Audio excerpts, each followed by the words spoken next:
Baie welkom by die erediens vir die NG Kerk van Karasburg. Dit is vir Sondag 30 Junie 2024. Waar ons 'n bietjie kyk na verlede, hede en toekoms. Voordat ons dan met ons teksvers begin, kom ons bid net eers saam.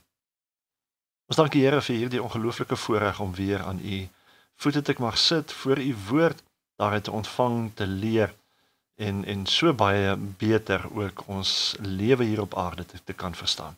Ons vra Heilige Gees dat U ons ook nou die nodige leiding en wysheid en insig sal gee. En ons vertrou ook dat U teenwoordigheid ons sal nader trek na U toe. Dit bid ons in Jesus Christus se naam. Amen. Ons skrifgedeelte is 1 Tessalonisense 4, ons lees daar vers 1 tot 3 en dan vers 7 ook. Verder dan broers, vra ons julle en spoor ons julle ter wille van die Here Jesus aan. Julle is deur ons onderrig oor hoe julle moet leef om God te behaag. Julle leef inderdaad reeds hiervolgens, maar julle moet nog al hoe meer so leef. Julle weet tog watter voorskrifte ons vir julle gegee het deur die Here Jesus. Want dit is God se wil dat julle heilig moet leef, dat julle sal weerhou van onsedelikheid. En dan vers 7, God het ons tog nie tot onreinheid geroep nie, maar tot heiligheid. Ons lees vereers net tot sover. Hierdie brief van Paulus is 'n kompakte brief wat vir ons eintlik goud werd is. Dit is waarskynlik die oudste brief van Paulus wat ons het en dit bied as ware 'n basis raamwerk waarop Paulus se meer bekende briewe soos Romeine en Korintiërs geskryf is. Thessalonika was die hoofstad van Macedonië wat 'n Romeinse provinsie was. En die gemeente het hoofsaaklik uit Grieke bestaan wat uit die heidendom tot die Christelike geloof bekeer het. Nou ons weet dat Paulus daarvan gehou het om vir selfs tot 2 jaar in 'n gemeente wat hy help begin het te bly, om hulle te leer en te lei, maar hier was dit nie die geval nie. Weens die vyhandige optrede van sekere Jode, moes Paulus en sy medewerkers noodgedwonge die stad eintlik voortydig verlaat. En dit was toe juis weens hierdie kommer oor hierdie jong, onervare gemeente, dat Paulus vir Timoteus gestuur het om hulle te besoek en om hulle te versterk. En Timoteus het toe teruggekeer met die goeie nuus dat die gemeente ten spyte van die vyhandige optredes teen hulle nog steeds standvastig gebly het en selfs 'n voorbeeld vir hulle omgewing geword het. En tog het hulle nog vrae en probleme gehad en dis dan hoekom Paulus toe hierdie brief aan hulle stuur. En die gemeente in Thessalonika het nog baie gehad om te leer oor die Christelike reis wat vir hulle nog voorgelê het, juis omdat die gemeente nog so jonk was. En daarom vind ons dat hierdie brief baie nuttige stellings bevat oor die verskillende stadiums of fases van hierdie Christelike pad wat hulle deurgaan. En dit is waarna ons vandag dan gaan kyk vanuit ons teksgedeelte, oor hierdie fases wat ook vir ons vandag van groot belang is in ons loop op die Christelike pad. En daarom dan die titel Verlede, Hede, Toekoms. Ek het die afgelope tyd ook al 'n paar boodskappe gebring waar ons na hierdie aspekte gekyk het, maar vandag se boodskap gee 'n groter geheel prentjie van ons Christelike pad. Nou Paulus verwys by tye na die evangelie en die woord van God wat aanvanklik aan hulle gebring is toe hulle tot bekering gekom het. In die tweede hoofstuk fokus hy dan juis op sy eie sendingwerk om die gemeente te herinner dat iewers was daar 'n punt wat hulle die goeie boodskap van God gehoor en het hulle help tot bekering gekom het. En dit is vir ons baie belangrik om ook hierdie gebeurtenis in ons Christelike pad van die verlede te onthou. In verlede donderdag se les by die vaste fondamente het ons byvoorbeeld gekyk na Jesus se gesprek met Nikodemus, waar Jesus aan hom gesê het hoe belangrik dit is dat iemand weergebore moet word as hy die koninkryk van God wil ingaan. Jesus se punt is, niemand kan in die hemel kom as hy nie eers weergebore is nie. En veral in 'n multigenerasionele kerk soos ons waar meeste van ons gebore is in die kerk, moet ons seker maak van hierdie punt in ons lewe. Natuurlik het ons belydenisaflegging as 'n soort van 'n kontrolepunt om te probeer seker maak dat elke lidmaat wel wedergebore is. Maar uit ondervinding en getuienisse van mense weet ons dat daar tog mense was wat eintlik gelieg het op daardie oomblik. Wetend en selfs dalk onwetend dalk as gevolg van 'n gebrek aan kennis oor wat werklik aan die gang is. Die punt dat ons moet verstaan, dat ons Christelike pad begin daar waar ons die evangelie hoor en God se verlossingswerk aanvaar. Een van die grootste dinge wat ons ook moet verstaan van die verskepingsverhaal en van liefde, is dat ons as mense 'n keuse het. Soos Adam en Eva moes kies, so moet elkeen van ons ook weer kies. Of vir of teen God. Ongelukkig is dit ook waar sekere mense verkeerdelik dink dat dit is waar die Christelike pad eindig. Maar soos ek nou al by kere gesê het, eintlik is dit net die begin. En as ons verstaan dat verlede, hede en toekoms juis 3 verskillende stadiums op ons Christelike pad is, dan sal julle verstaan hoekom die verlede van wedergeboorte juis net die begin is. So C.S. Lewis dit ook stel, hoe min weet hulle van die Christendom, wat dink dat die storie met bekering eindig. En nog 'n belangrike ding wat Paulus by herhaling uitlig in hierdie brief, is dat God elkeen uitgekies en geroep het om deel te word van sy koninkryk. Kyk byvoorbeeld 1 Tessalonisense 1 vers 4 en 2 vers 12, en daar's nog meer tekste waar Paulus dan ook juist dit noem. So wanneer ons vandag na hierdie fase kyk, die verlede, dan besef ons moet die evangelie hoor, verstaan en kies om dit aan te neem. Kies om 'n lewe vir God te leef, want dit is waartoe hy ons geroep het. Ek weet dat ek dalk 'n bietjie klim gelê het op die mense keuse, want dit is ons keuse, maar ek wil hê julle moet verstaan dat dit is nie ons keuse wat ons red nie. God red ons. Hy betaal ons sonde, hy red ons van die dood en die sonde. Ons kies net om dit te aanvaar of te verwerp. In hierdie brief dryf ons selfs om te erken dat die manier hoe Paulus van verlossing praat, nie net 'n prestasie is van God wat aan die verlede oorgedra is nie. Die 3 fases van verlossing, as ek dit nou in aanhalingstekens kan sit, word in volle vertoon in 1 Tessalonisense, wat ons net weer daaraan herinner dat gelowiges moet voortgaan om geloof in die praktyk uit te leef, en selfs om dit te ontwikkel, totdat verlossing aan die einde van ons lewens voltooi is. En dit bring ons dan by die Here. Sommer heel in die begin van die brief, soos ons in ons teksvers sien, word God geëer deur die onophoudelike uitwerking van hulle geloof. Ons sien dus duidelik dat na hulle bekering, die gelowiges in Tessalonika nie opgehou het om vrugte te dra na hulle bekering nie. En daar's veral 2 spesifieke gedeeltes wat hierdie stadium uitlig.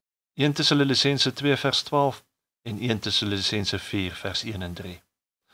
Nou om God te behaag is basies om aan te hou om heilig te lewe, volgens sy wil.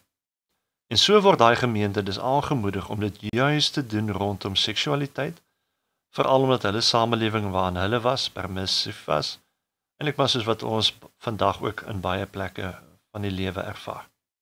Hulle word egter ook aangemoedig om heilig te leef wat hulle verhoudings met ander betref, hulle verhoudings binne die kerk, maar ook met ander kerke, met ander ongelowiges. En hulle word dus basies aangemoedig om uit ander se beddens en hare te bly, as ek dit so kan stel.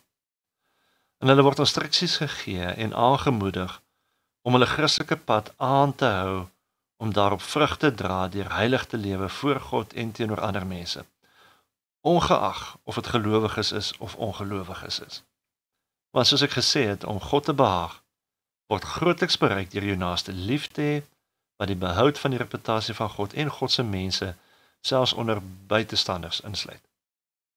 En vir ons vandag is hierdie stadium van ons Christelike pad van kardinale belang. Veral vandag, in 'n wêreld waar mense hulle eie realiteite skep en aanvaar, al is dit so ver van die waarheid af is wat kan kom. In 'n wêreld waar selfs slegte, bose mense vir party mense helde word. In 'n wêreld waar die goddelose wegkom met moord, met diefstal en met korrupsie en dit lyk of die gereg sy tande verloor het. In 'n wêreld waar mans hulle self kan voorhou as vroue en die mense so verward is daaroor dat hulle dink dit is reg. In 'n wêreld waar dit al hoe meer oor jouself gaan, selfs ten koste van ander mense.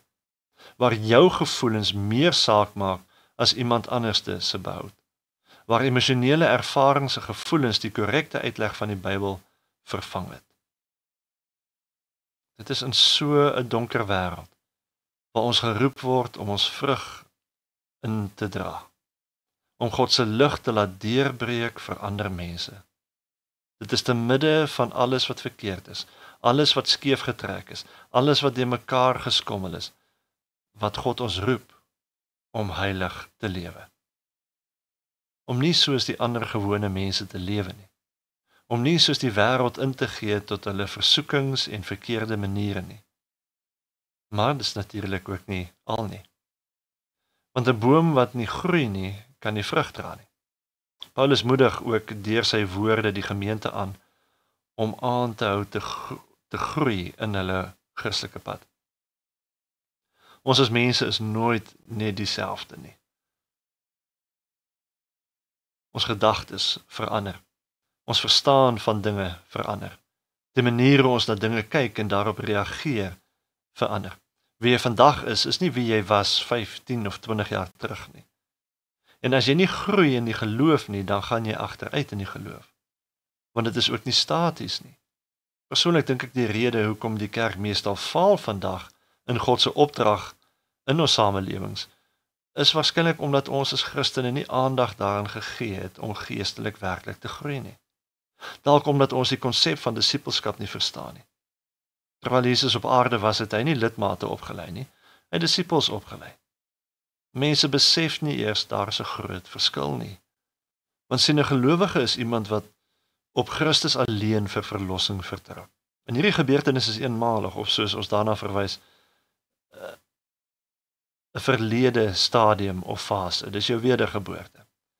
Terwyl 'n disipel aan die ander kant volg die Here Jesus Christus vir heiligmaking en vir diens. Hierdie is nie 'n eenmalige gebeurtenis nie, maar vind die hele tyd plaas in jou wedergeboorte en is die hele stadium of fase waarvan ons praat. Dit is iets wat elke dag deur die gelowige gedoen moet word. 'n Gelowige kom na Jesus toe net vir die verlossing, terwyl 'n disipel kom na Jesus toe om in sy voetspore te volg en dis by hom te leer. 'n Gelowige is iemand wat in die boodskap van Jesus se kruis glo, terwyl 'n disipel is iemand wat daagliks sy kruis opneem en vir Jesus volg. 'n Gelowige is iemand wat die evangelie boodskap geglo het, terwyl 'n disipel gaan voort om God se woord te hoor en dit te gehoorsaam.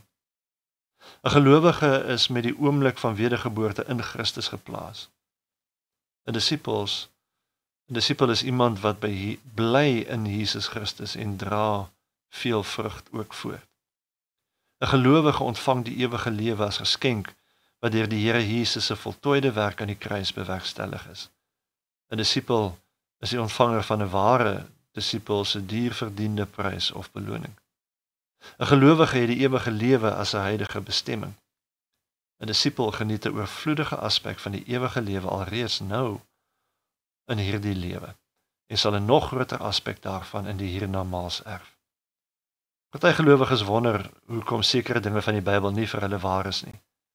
Maar dis omdat hulle nie disipels is wat daarop gefokus is om te groei in die geloof deur in Jesus se voetspore te volg en vrug te dra deur hulle diens nie. En dit bring ons dan by die volgende stadium of die fase dan natuurlik die toekoms. Iets waarvoor hierdie brief ook bekend is die verwysing na die tweede koms van Jesus Christus in die 4de hoofstuk. Iets wat die teks ons aanraai om voorreg te moet wees. En dis die punt. Die toekomsfase is net so belangrik soos die ander. Want behalwe dat ons reg voorbereid moet wees, dien die wete dat Jesus weer gaan kom vir ons troos, dit bied vir ons hoop, 'n anker waarin ons kan vashou hier in die hede. Wanneer dit moeilik gaan, wanneer dit voel of dinge baie swaar raak of dinge uit jou vingers begin glip, dan bied hierdie troos en hoop vir ons 'n anker. Dit bied vir ons krag om voort te gaan, om aan te hou en vas te byt, omdat ons altyd die toekoms voor oë het. 'n Toekoms waarna ons verlang, waarna ons toe werk en streef. Dit herinner ons dat alles wat ons dalk nou mag deurgaan en ervaar, die moeite werd is, omdat dit wat vir ons wag, is die ewigheid saam met God, wanneer hy kom om ons te kom haal. Dis wanneer ons fases van Christendom sy einddoel bereik, om in die teenwoordigheid van God by hom te wees. waar hy vir ons alles kan wees wat ons nodig het. En dan verduidelik Paulus ook dat ons nie bekommerd hoef te wees oor die wat voor ons gesterf het nie, want ons gaan hulle nie voor nie, die Here kom haal hulle ook. Jesus Christus het vir ons hierdie nuwe lewe kom bewerkstellig, deur in ons plek aan die kruis te sterf, sodat ons 'n lewe van oorvloed mag hê. Sodat ons 'n lewe van oorwinning kan leef. En tog is daar mense wat besluit hulle soek wel die ewige lewe, dankie, maar hulle wil dit nie nou al beleef terwyl hulle nog hier op die aarde is nie. Want dit is tog die implikasie as jy net 'n gelowige is, maar nie 'n disipel nie. So maak vandag daai keuse om eerder 'n disipel te wees. Wy jou toe om jou geloof te laat groei en nie net te onderhou nie. Fokus daarop om elke dag hier agter Jesus te loop en te doen wat sy wil is deur jou vrug wat jy dra. Amen. Kom ons bid saam. Ons dank U, Here, dat ons U kan ervaar in terme van ons verlede, ook ons hede en ook ons toekoms. En Here, wil U vir ons herinner dat hier waar ons leef in die hede, Here, dat dit ook 'n groot belangrikheid is in terme van hoe ons leef en hoe ons geestelik moet groei en vrug dra. Soos wat Paulus vir daai gemeente aangemoedig het, Here, wil ek vir elkeen wat ook vandag hierdie boodskap hoor aanmoedig. Staan vas in die geloof, in die hede en dra jou vrug voort. Dit bid ek in die naam van Jesus Christus, ons Here. Amen. Ontvang nou die seën van die Here. Mag die Here u gebede verhoor. Mag die Here u seën met sy liefde. Mag hy by u staan in tye van nood en saam met u jubel in tye van blydskap. Amen.